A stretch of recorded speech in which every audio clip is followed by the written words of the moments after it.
Hey, welcome back to the Unbelievable Podcast. I am BJ Reidell, back here with my guy, Drew Mahowald. And today, well, we are back from our second hiatus in about a month.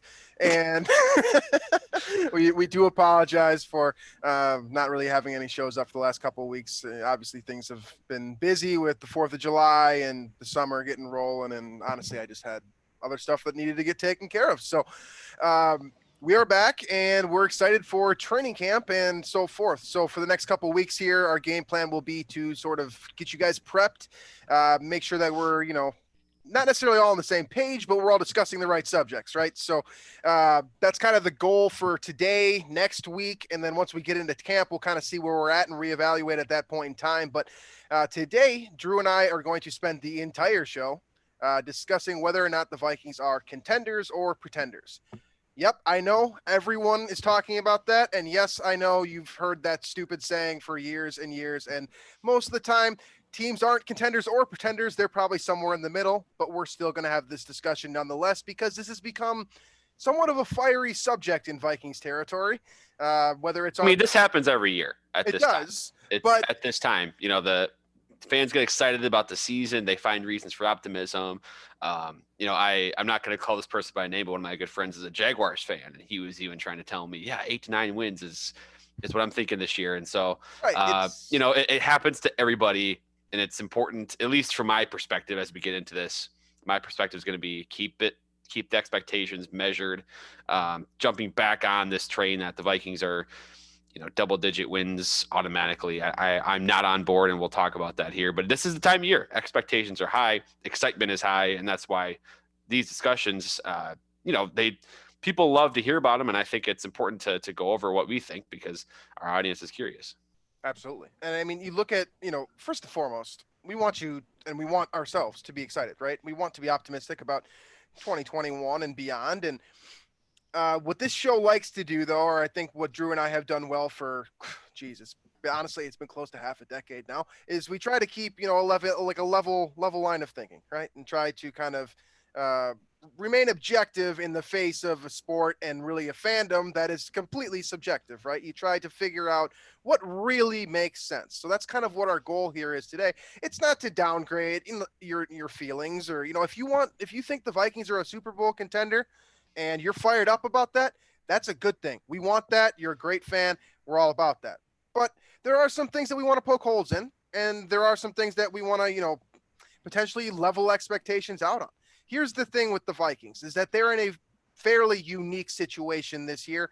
Not to say that they've never been in this situation before, but this is kind of an interesting year.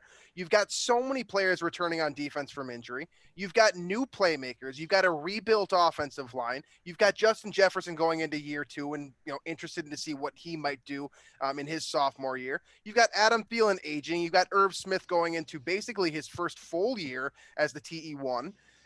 There's a lot of changes. And the one consistent thing is Kirk Cousins, which, of course, is the most polarizing player on this entire roster. So there is, stuff to be said for both sides here. There is stuff to be said for the Vikings being a true contender, notwithstanding everything going on with Aaron Rodgers in Green Bay right now, which I know, of course, is not part of the Vikings 53-man roster, but it does influence what this 53-man roster can do. Right. It matters. Exactly. So Drew and I are going to go through all this.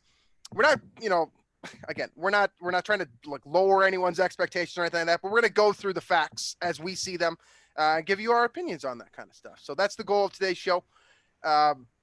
This is an interesting subject because there's not really a good place to start, right?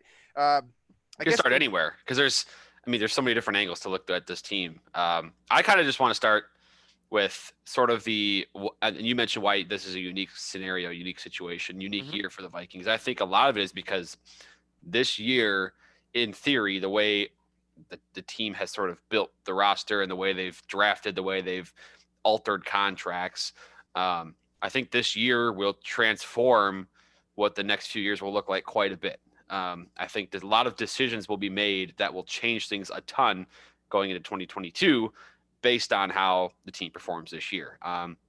Whether it's Kirk Cousins, the franchise quarterback, whether he'll be here or whether they, look to trade him maybe after a rough season or a disappointing year. Danielle Hunter, same way. He's going to be sort of in a de facto kind of contract year for him. Mm-hmm. Anthony Barr's in a contract year. So there's a lot of kind of, this is it. And then of course, Mike Zimmer is kind of the same way you could say. Rick Spielman as well, probably. And Rick Spielman. So there's a lot sort of riding, I think, on, a lot of the futures in the organization, whether it's players or coaches or front office, are sort of hinging on this season for the Vikings to do well, which is why I think it's so interesting. And for the Vikings particularly, I know this happens all across the league every year, but I think it's really, it really pertains to the Vikings this year with how they play this year, how they perform. Really, they need to get back to the playoffs, and then a lot of jobs will be secured. But I think last year really kind of warmed up the seats of a lot of people on that team. Absolutely. Okay, so generally what we do on this show when we're trying to evaluate something to the best of our ability that doesn't really have quantifiable evidence is we try to establish a baseline, right? A starting point. And so let's do that first and foremost. I want to establish what's the floor and what's the ceiling based off of the information that we have at our hands. So let's start with the floor here, because I think that, the Vikings are in an interesting position because I don't think the floor is that low. Right. This isn't a situation where this team's going to go 2-15, barring significant injury. Kirk Cousins, for everything that he is and everything that he's not, he is not so bad at the quarterback position that if he plays 17 games in the regular season, the Vikings are probably going to find a way to win 6 of them. Unless something bad happens, then maybe 5. But generally speaking, I think it's probably fair to say that on Kirk's back alone, mind you, the Vikings probably win 5 games at the least. So I would probably put their floor at 5-12. Yeah, I think so too. I like that. I think you made a great point. And also I was knocking on wood here because I thought you were going to talk about Kirk's lack of, injury history at quarterback. Yeah. But I also want to touch on that. Like, the guy hasn't been hurt. And that's why I was knocking on wood. So between Kirk's, for whatever you want to say about him in terms of winning the clutch games, winning on prime time, whatever, he wins games against bad teams. And there is something to be said about that, like always consistently performing well enough to win against the teams you're supposed to beat. I think there is some merit that should be considered there. So for Kirk, I like that 5 to 6 wins, I think, is the floor. I agree with you there. And then the next question. So what I do want to get into now, and where I think the Vikings, and I think Vikings fans may be dismissing this, and I know I've kind of, when I've been getting optimistic about the team, I try to remember this part. Regression is probably likely with this team offensively. I think the passing game was almost too efficient, and in a lot of ways, statistically, the Vikings were top 10 in most, I guess, categories, whether you look at cumulative or efficiency stats. And I think regression seems likely, and certainly regression seems likely for Justin Jefferson, just based on that kind of a pop. Now, I'm not saying he can't, meet that, criteria again, perform that way again this year, or even exceed it. Not saying that, but based on history, when guys pop like that in year one, chances are they will regress a little bit to the mean in year 2. So I think you have to consider that. Now, on the flip side too, we'll talk about defense, but maybe we could kind of start this discussion with the offense. And I think offensively, whether it's Kirk coming back to the mean, whether it's Justin Jefferson coming back to the mean, I just feel like that's going to be a little bit likely here, just because Vikings offense has not been that good, that efficient in terms of passing the ball. And I think the way Mike Zimmer wants to play, he wants to be ground and pound. He wants to be running up the clock. Things are going to be a little bit different if, things kind of go their way a little bit. So I see the offense taking a step back a little bit, just basically because of regression and like the averages, the law of averages, essentially. That's fair. I mean, it's kind of hard to argue with the law of averages in general, right? Because it's the law of averages, right? Couple things to add. First and foremost, Kirk Cousins. This is interesting to point out. Something that I don't think ever gets talked about because it's not really that great of an accomplishment, but for our purposes today, in terms of establishing a floor, that's an excellent accomplishment. And that's that since Kirk Cousins became a starter in 2015, his teams have never lost more than 7 games. Or excuse me, never lost more than 9 games. So he's never had worse record as a starter than 7-9 since he began his career as a starting quarterback in 2015 with Washington. Now, couple things. QB wins don't really matter. I mean, it's a team sport. I hear you guys saying that already. Second thing, he was also on some really bad Washington teams that really shouldn't have won 7 games in the first place. The year that he, I believe for a moment, he had the completion percentage record when he's at 69.8 in 2015. That year, that team wasn't good. That team literally got to 9 wins somehow. And Kirk Cousins was a big component of that. So we have to factor in the fact that, yes, regression is normal and it's consistent across the league. I've got another example for you right after this that'll show the exact opposite. But when a guy's proved it pretty consistently for 6 years, it makes it difficult to establish the floor much lower than that number, right? So if he's always won 7 games in every single year, he's always played 16 games, again, like Drew said, knock on wood. If he plays all 16 of them, he's almost surely going to win 7. So the floor can't be much lower than that, in my opinion. So 5 or 6 games is probably the floor. Now, getting to the flip side, like what Drew was alluding to, the Justin Jefferson regression, right? We've seen Justin Jefferson talk about this. He's already, I think he's exchanged. People are asking him about it. And I mean, it's fair, He's doing the thing that he's supposed to do, right? He's saying the right thing. He says, you know what, say what you want. I'm going to go out there and do my business. You people motivate me, et cetera, et cetera. Here, I'm here to give you more motivation, Justin Jefferson. Here it is, right? Odell Beckham Jr., who in modern history had the best rookie season by a wide receiver not named Justin Jefferson. I think most people won't debate me on that. There might be a few of you. I'm sure someone's going to bring up Randy Moss because we're all Vikings fans, but Odell Beckham Jr. in terms of consistency, large yardage outputs, touchdowns, flair, etc., maybe the best wide receiver rookie season prior to Justin Jefferson. He averaged 108 yards per game in his rookie season, which, for the record, astounding. Led the NFL in terms of that statistic. Since then, he has never even came close to eclipsing that figure. And he hasn't been bad, mind you. He's still a Pro Bowl level receiver. I know the last couple of years in Cleveland were been but in general, Pro Bowl caliber receiver regardless, but there was regression. He has dropped since to 109 yards per game, down to 97 as a sophomore, 86 as a junior. And then if you want to get to his, quote, senior year, his 4th year in the league, 75 yards per game. So he has experienced regression since he was electric, right? It wasn't necessarily poor regression. You'll still take, what was it, his sophomore year? That's still really good production. Like, that's still 1450. He's still a huge threat. And there's also something to be said, too, about getting a guy more film for opponents to study, unique game plans defensively, unique scheming to defend People him. Start attacking you specifically instead of attacking. And I think it's a little bit different with Odell because when he was with New York and then kind of even to some degree with Cleveland, right? I don't think they had the second receiver that Jefferson does and Thielen to kind of take defense away. But it's, I think, and you could probably go all across the board there. I think Anquan Bolden would probably be off the top of my head another example where he really had a huge rookie season and then kind of deflated after that. Not that, again, not a bad receiver, certainly a Pro Bowl caliber player, but it's just, you can't expect, I'm just hoping fans aren't expecting 1,400 yards from Justin Jefferson again, because I feel like that'd be a little unfair to the guy. Certainly 1,000 yards to 1,200 yards, that's a fair expectation. And certainly, I just don't think it's fair to be like, all right, well, yeah, Justin Jefferson, Pro Bowl receiver once again this year. Like, there's so many good receivers, and it's rare for a guy to repeat that. Like, I would like to know the percentage of 1,400 yard performances that came back again the following year and did that same thing. It has to be a pretty rare feat, and maybe we'll look that up and have that for another show or something like that. But that's just it doesn't happen often. Exactly. I mean, the simple point here is not to take anything away from Justin Jefferson, although I hope he takes this as a slight, because if it makes him better, I don't care what he thinks I say, right? It's not necessarily a slight. It's just that he's probably not going to have that competitive of a year 2 years in a row. There's probably going to be some type of regression. It doesn't mean I'm not going to sit here and suggest that he's going to drop off a cliff and not get to 1,000 yards. I'm suggesting that maybe it's going to be 1,250 yards instead of 1,400 yards this year.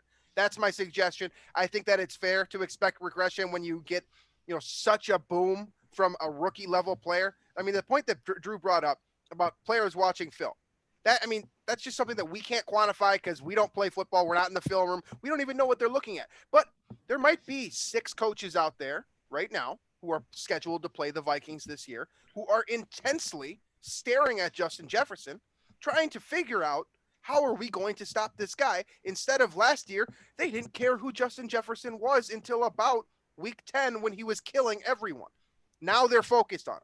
I think that it's fair to expect some level of regression just because he's hogging more attention now.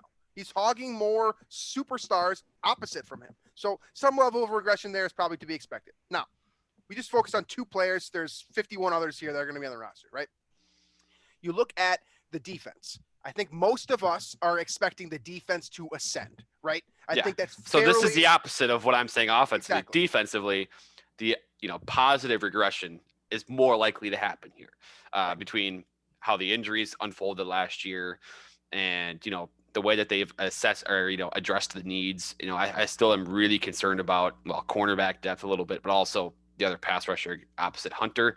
Those 2 things are really concerning to me. But in general, things slid quite a bit last year, especially when you compare it to sort of the what most would consider the law of averages to be under Mike Zimmer, when they're a top 10 defense. And last year, I don't know whatever metric you want to look at, but certainly not top 10. The law of averages would suggest this team will become an above average defense again this year.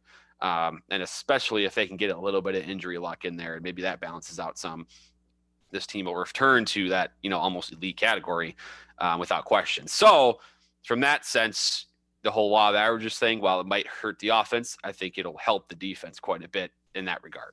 Right. So understanding what the quote average point is for the Vikings defense, again, we can't figure that out. But the point that Drew makes stands regardless of whether we can identify that point or not, right? You look at what Mike Zimmer has accomplished throughout his NFL career, whether it's as a defensive coordinator, a defensive backs coach, an assistant coach, a head coach. What happened last year defies all odds, right? Vegas would not have set the Vikings as the worst defense in the NFL or the second worst defense in the NFL relative to total yardage, relative to total points scored on average, etc. That would not have even came close. It was completely ridiculous it blows out the water, any statistic just on the opposite side, the side that we hate and the one that we don't want to deal with, right? But it happened. There are outliers. I expect last season to be a significant one. Now, are the Vikings a top 10 defense this year? Hard to say. Are they probably better than the 15th overall rated defense relative to total yards and total points you allowed on average? I'd like to think so. So a hop from ranked, 30th and 31st in those 2 categories up to 14th.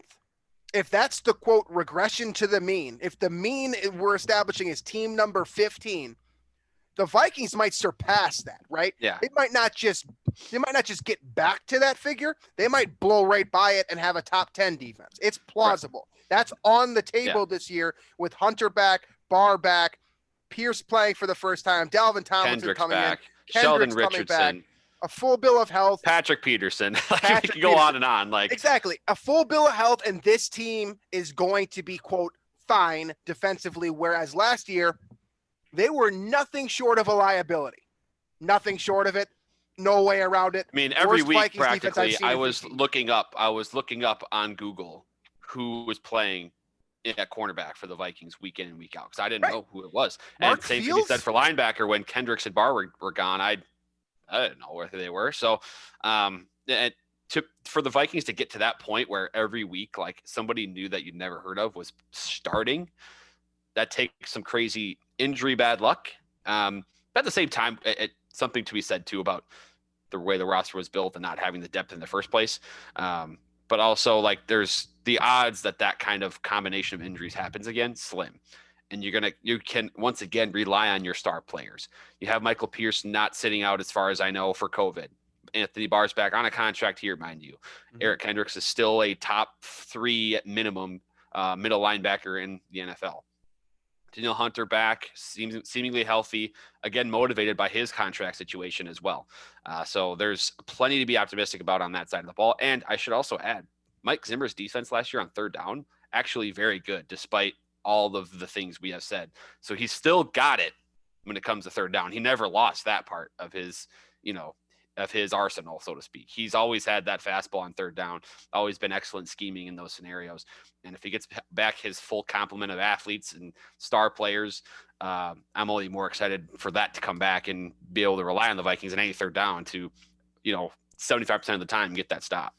Absolutely. It's a lot easier to judge a coach's prowess as a play caller in a situational Yeah, area as opposed to the total body of work right. because there's so much influence that goes into that full body of work. Whereas when you're focusing in on a third down situation, as you're stating here, we can Red literally zone too. yeah, we can see what Mike Zimmer does. We can see the mind working, right? And we can look at, okay, he has identified the offense here, despite the fact that he has Mark Fields playing outside cornerback. He's still getting stops on third down as a result of schematic excellence. That's something that has not changed. So I'm with you. That's a good thing. That's a good sign that suggests that situational football is still tops for Mike Zimmer. Is to me, simply put, the guy can still coach. We don't have to worry about that either. Okay. So now we've got full complement of defensive assets coming back. We've got new players being infused. I have no idea what type of an influence that Patrick Peterson might have on Cameron Dantzler, for example. That could be really, really good. You look at that type of thing. Offensively, we went over the kind of the key contributors. Obviously, Dalvin Cook got to stay healthy for like at least 14 games. I don't think we're going to get that knowing his injury history. But if you can get 14 from Dalvin Cook, Adam Thielen can stay healthy for 14 or 15. Of course, needs to play in the big games, of course, the Green Bay ones, Right. etc. But assuming you get a full bill of health from all of these guys, right? We've seen the peak now, or we've seen at least what kind of the peak might look like for most of the Vikings players on this team. We know that Adam Thielen can be a 1,300, 1,400 yard guy with 15 touchdowns on a good year. We know that Justin Jefferson, what he can do based off his rookie year. We know who Kirk Cousins is. I know who Kirk Cousins is, even if some of you still want to debate me. We know what his ceiling looks like and how his hot streaks look like if he gets going for 3-4 weeks in a row. We have a pretty good idea of what this defense's limit is in terms of, Danielle Hunter, probably a potential 20 sack guy at some point if he can stay healthy. We know who Michael Pierce is. He's been in the league long enough. Dalvin Tomlinson, the same thing. Anthony Barr to a degree as well, depending on if he's played the same way in the scheme or not. And Eric Kendricks, of course, you know what you're going to get. And then, I don't think I even need to say anything about Harrison Smith. He's been the same guy for about 10 years. So across the board, if you get a full bill of health now, let's say you're getting 16 games from all of these dudes. This is how you determine the true ceiling of a team. You get a full 16. How many games does this team win, assuming that you get 16 games out of all 53 of these guys? You get some development from guys like, I don't know, Patrick Jones is probably expected to have to do some damage on a perfect year for him, a high ceiling year for him. You might get some, nice snaps from Janarius Robinson as well. Jalen Twyman. I mean, there's some high ceiling players that are young. Christian Darrisaw, I think he could be very, very good high ceiling wise, right? We don't really know what the rookie curve looks like. Same could be said of Cleveland. I think that you look at all of these guys, the ceiling in totality probably looks pretty damn good. I think so. And I think I've said that throughout the offseason, right? Like this team with the health thing is always the wild card, like in any NFL team, right? We saw the 49ers last year. Yeah, super high expectations. They had all kinds of injuries, worse than the Vikings could have imagined, even given what in the Vikings was pretty bad. And then their season was completely wiped out. And they dropped to 6? I don't even remember the record. I don't know what the record was. 6-10, 7-9, something. Doesn't matter. I think if the Vikings are fully healthy and I think from their starting roster, the starting depth chart is very good. Give them 10 to 11 wins, I think. And that's probably not the ceiling. The ceiling is honestly probably a little higher than that. But I'd feel safe predicting double-digit wins, knowing and having a good, knowing ahead of time they're going to be healthy all year. So, yeah, I agree that, if everything falls into place, double-digit wins is almost certainly going to happen. This also assumes, this ceiling, right, since we're talking about record, we're also talking about Aaron Rodgers. So I'm going to include in this ceiling that Aaron Rodgers is not playing for Green Bay because I'll add a couple of wins to my that's part total. Of it, right? I mean, it is, right? Because as much as he's not on the team, he's still impacting how this team can proceed and how well they will do. So I think the ceiling is actually a little bit higher than that. I'd say the ceiling is probably 13 or 14 games, given everything falling right into place. Now, we're Minnesotans. We know that things are not going to always fall into place. So that number that I just gave you, 13 and 14 wins, really doesn't matter for anything what more happened than in 2017. Minus, I say that, and actually what happened was the Vikings starting quarterback was lost for the year. But everything else, But everything did click for there was Case Keenum. nothing right. And defensively, I don't even remember an injury looking crazy. back at that year. So Insane. it's unreal, and that's what happened to the Bears the following year with the Trubisky going 12-4. So things like that happen, and they're rare. And so that type of thing probably not happening, and which is why my expectation for the year, I'm just going to cut to the chase here in terms of contender versus pretender. I say pretender, and it's because I'm not going to trust that kind of stroke of injury luck, and I don't like the depth on this roster in total throughout all the positions. There's some good depth in some positions, but like, for example, if Thielen or Jefferson misses a game, I do not trust anybody to step up and be wide receiver 2. That's on the roster at this moment. Same with the offensive line. You have some young guys, two starting rookies, I think, at this point. And then even behind them, based on what we saw last year, don't love that. Defensively, I very much dislike what's happening opposite to Danielle Hunter right now, whether it's Wanham or Weatherly or whoever else could step in there. Now, I like some of the picks that were made to address that, but I'm not going to assume a 5th round, 4th round rookie is going to step in and be a valuable contributor opposite Hunter, where make them a threat, right? Same thing at corner. While Patrick Peterson has been a star in the past, I'm a little bit skeptical of what he still has left. Now, going to be a great voice in the locker room for those guys for sure. So there's a lot of concerns I have, especially, at linebacker too. I don't like the depth either behind Barr or Kendrick. So overall, I'm not going to expect, because it's just unreasonable to expect these guys to all stay healthy for 17 games. That's not happening. Yeah. And that's why I have a lot of concerns. I think if there's a few injuries, things will drop off significantly. I got this team right around 500 this year, and I don't think that'll be enough to be a contender. So officially, my stance is pretender as of right now. Okay, so a couple things to cover here in terms of determining pretender or contender, right? So we're establishing that 13-14 is the best. The worst in this situation, probably 5 or 6. The happy medium in there is about where Drew's placing them, to be honest with you. Right around that 500 mark, right around that 8 and 9 mark, that 9 and 8 mark. I guess my gut would say 8 and 9, based on everything we talked about today. That's the reasonable average between the ceiling and the floor, right? And that makes sense. That's a very reasonable take. Now, there's a lot of moving parts here that have improved the Vikings' chances of not hitting that floor. Couple of things. Last year, defensive tackle and cornerback, as we've already stated, had nothing. Where the Vikings were screwed. They didn't have Michael Pierce. They didn't have Dalvin Tomlinson. Shamar Stephen, I believe, started 16 games and played about 60% of the snaps in every single one of those games. That's something that's going to be way different. He's not even close to the roster anymore. Now, if Michael Pierce or Dalvin Tomlinson goes down, you do have Sheldon Richardson, which, yes, it's going to require some type of an adjustment schematically, because it's a 3 technique and a nose, basically. You know what I'm saying? But you do have that depth. And the same can be said at corner. While we don't really know what's going to happen with Jeff Gladney, we do know that Bashaud Breeland's going to be there this year. We do know that Harrison Hand, for example, has been progressing, and you kind of like his status this year as a Mackenzie Alexander too.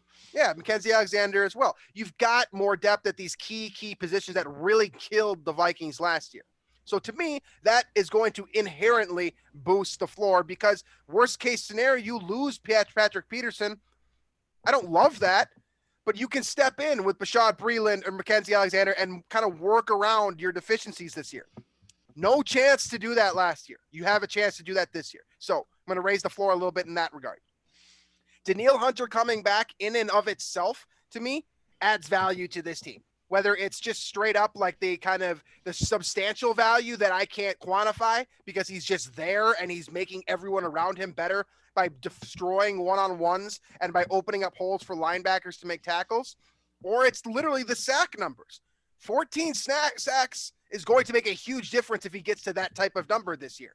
The Vikings did have a guy over 6 last year, and that was the dude that got shipped to Baltimore. Yeah, and Ngakoue was the leader with 5 in 5 games, So exactly. So these type of things can have a heavy influence on not hitting that floor.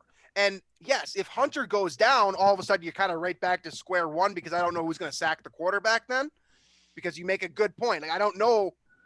It's great to have an interior. But if you don't have a guy that can come around the edge and make use of those guys eating up the lanes, you're screwed, right? Like, I don't really know. I don't have analysis for this. Like, if you don't have it, you can't rush it, right? Like, that's just how it is, right? So if Hunter goes down, you got a real problem. If Cousins goes down, I like Kellen Mond. I think he potentially could be something. I don't like him this year. I think that if Kirk Cousins goes down, this team is royally screwed.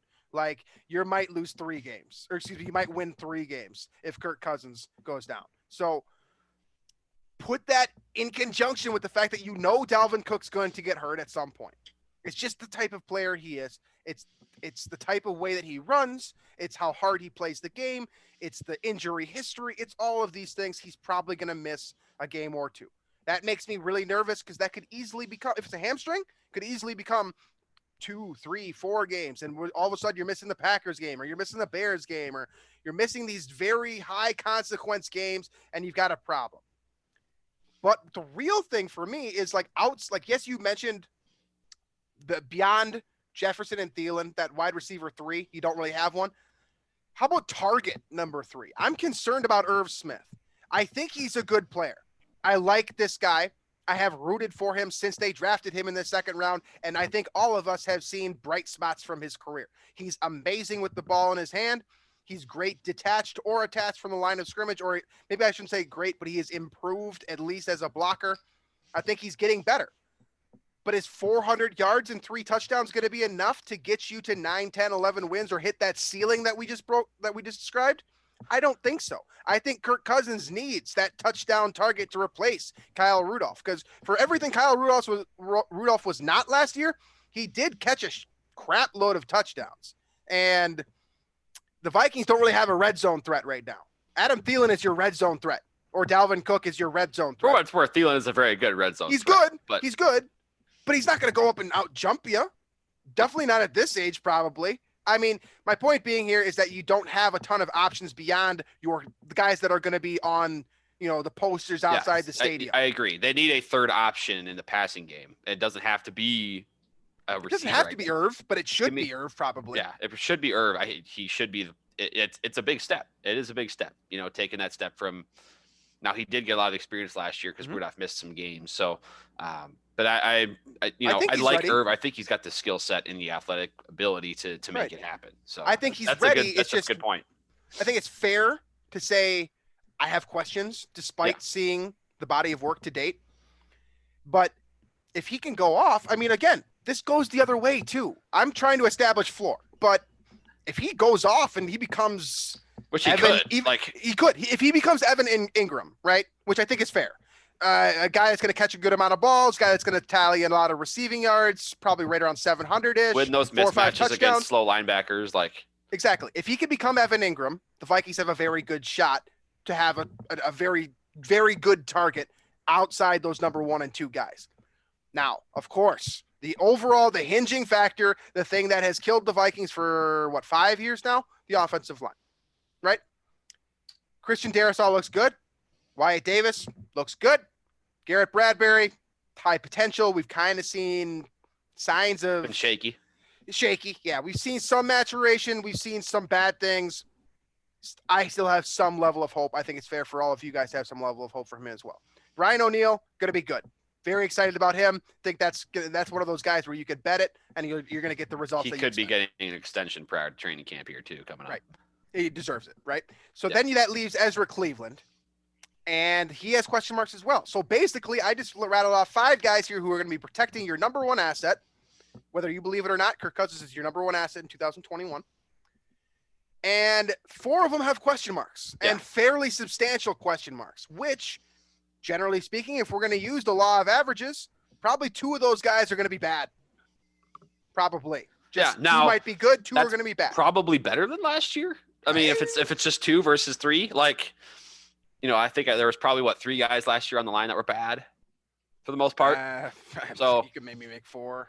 I mean, yeah, you can make a case. So it's just they're addressing it. They addressed it with draft picks. Yeah, I'm not saying they're not going through the right process. I'm saying that right now, I'm nervous still about this potential of the team. You should still be concerned if you're a Vikings fan about the offensive line. Absolutely. You shouldn't be relieved of it because they went 1st round pick and they went 3rd round pick and got 2 starters.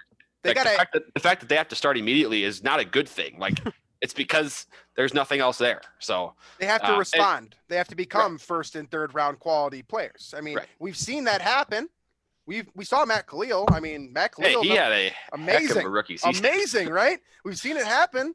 We've also seen it happen. You know, we've gotten good mid-round picks as well. I mean, that one guy, that Buffalo wide receiver comes to mind. That Diggs, yeah, he comes to mind. So I mean, things can happen here. There is high potential here for a guy like Wyatt Davis, who was, started multiple years at Ohio State, knows what he's doing. He could step in and be really, really good. But averages suggest that he's probably going to be average or below average. The same could probably be said about Christian Darrisaw and Ezra Cleveland as well. I think it's also fair to make that case, probably even to a greater degree, for Garrett Bradbury. So really, the one thing that you can really count on is your right tackle, and that's Brian O'Neill. And you should be excited about him. I am excited about him. But that leaves 80% of the offensive line up in the air, which it's hard to call a team a contender when there's that many questions. It's not to say this team cannot become or doesn't already have the talent on the roster to be a contender, but it's hard to make a firm case without objective information and answers. I don't have answers for this team right now. I'm not gonna have them on September 1st either. We need to see about a month. Okay. I need a football before you really know. Like, Wyatt Davis can have a great camp. That's what overanalyzing training camp is for. Yeah, exactly. That's what we're here for. All right. But give me your gut right now. Contender or pretender? You got to pick one. Vikings. I think the Vikings are closer to the middle, but I'm gonna go pretender just because the depth is just all over my brain. The lack of depth. I'm gonna say contender. Here's why. Because I think that 10 wins makes you a contender. I think that the Vikings are going to achieve 9 or 10 wins. So to me, if I believe they're going to get to 9, that makes them a contender because they're almost getting to 10, which in theory would put them right in the thick of the playoff race. So that makes them a contender. What essentially I'm saying is that they're a borderline contender. They're like right there on the fringe. They could be good enough to make the postseason if a couple of the right things happen. If Aaron Rodgers goes and plays in Denver, this team is an immediate contender. Yes. I will agree to that. Absolutely. So if that happens, whole different conversation. If it doesn't happen, as we're kind of all expecting that he's going to come walking in and save the day for Green Bay like he always does, it makes it a lot more difficult to win this division just because I have too many questions. Now, if we get to October 1st, the offensive line looks solid. Kirk Cousins is playing a little bit above Kirk Cousins' level of ball. You get the same type of production from Thielen, Jefferson, etc. We can reevaluate at that point. But right now, borderline contender. And I say that with the greatest of unease because I'm a Vikings fan, and I know that generally speaking, everything that can go wrong will. That's just how this team has been for my entire life. So, yes, I want to be optimistic. And, yes, I'm with you guys. I see the value in some of these players and the ultimate ridiculous ceiling of other guys like Kendricks and Jefferson. And, hell, even Barr has a crazy ceiling if you use them the right way. I see it. I'm with you. But then you put that up next to Kansas City, Tampa Bay, Green Bay. I mean, pick your poison across the board. There's probably 3, maybe 4 teams in the West alone who will get to the playoffs before the Vikings right now if things don't change. Arizona is probably more well-constructed even. The Niners, if they're healthy. The Niners, if they're healthy. The Rams, the Seahawks. All 4 of those teams could be wild all cards 4 of them better than the Vikings. Yeah. Exactly. And that's my point here is because if you don't win the division, meaning if Aaron Rodgers is there, they're probably going to win the division. So if you don't win the division, then you got to compete with these teams.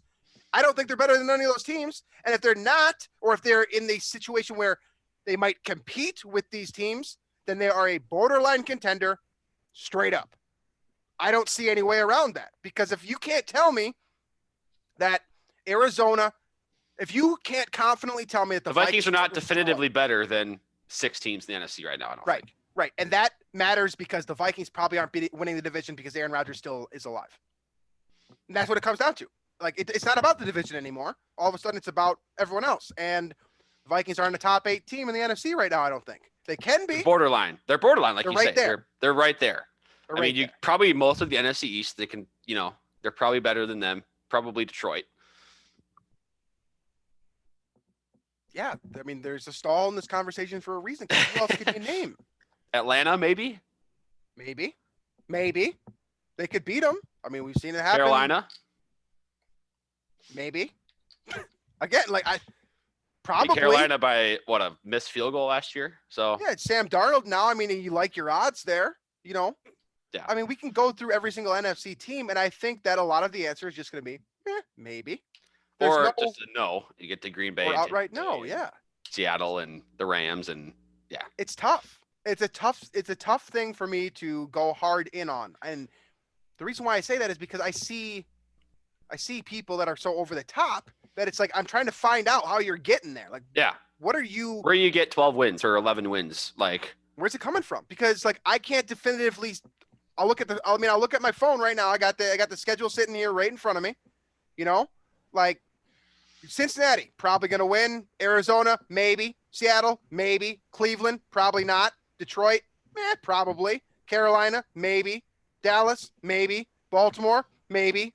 Chargers maybe. Packers probably not. San Francisco maybe.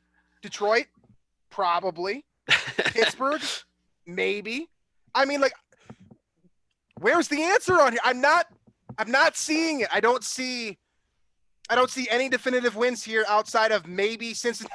And I'm saying maybe as the I Detroit say it. wins. The Detroit wins. There you go. There's 2 wins. Find the other 8.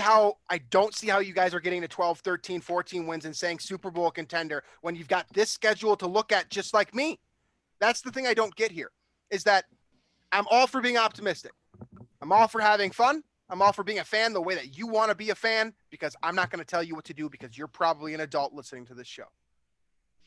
But like, I just want, tell me the answer. Like, leave it in the comment section for me. I don't get how you're getting there. That's where I'm at. So contender, maybe. I mean, that's kind of where I'm at. Borderline. Like, borderline contender. I can get on board with borderline contender, but officially my stance is pretender. And if I had to, like, gun to my head, pick one, pretender is my pick. Like week 18 comes around, the Vikings will be out of the playoff picture. I think that's probably a fair assessment. So is there any other firm takes that you have on this team as we stand today that we haven't touched on before we get out of here for the day? I don't think so. I will say, for as maybe this was a grim show for the Viking. I don't know. Maybe it depends on the listener you are and if you're already kind of a pessimistic person by nature like me.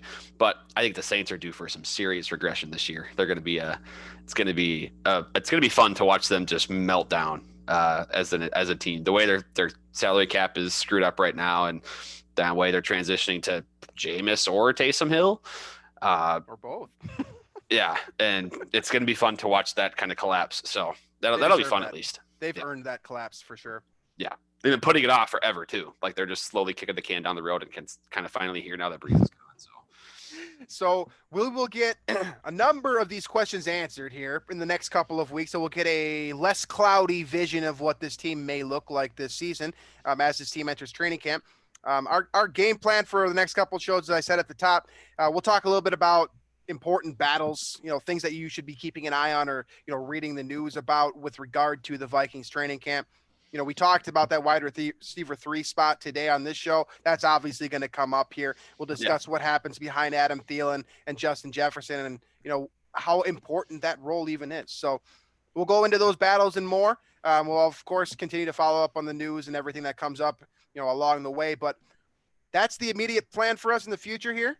In terms of the present, go on to the Daily Norseman. Let us know your thoughts. If we're off base, I want to hear it. Like, if you got stats to tell me that I'm out of line for saying that it's ridiculous to call this team a Super Bowl contender, bring them to me. I want to talk about them. I'm here for it. I'm here for the discussion. I'm not mad. I just don't really understand, and I'm here for that answer. So leave that comment in the Daily Norseman comment section. We love reading that stuff. As far as the rest of the network goes, make sure to check out Climbing the Pocket, iTunes, Stitcher, Google Play, Spotify, wherever else you listen to your podcast. You can find both us as well as the Climbing the Pocket network. All those guys do a lot of great work, both on video content and audio content. And lastly, of course, if you want to watch this show, it was a fairly animated show. I think I moved my hands around quite a bit, and I think Drew even did a couple times. You can watch this thing on YouTube. We're always available on there as well. And we will try to be more consistent with our show postings in the future here as we get closer to the season. We're looking forward to this thing too, even if the last 45 minutes plus didn't sound like it. So thank you guys for listening to the show, and we will catch you next week.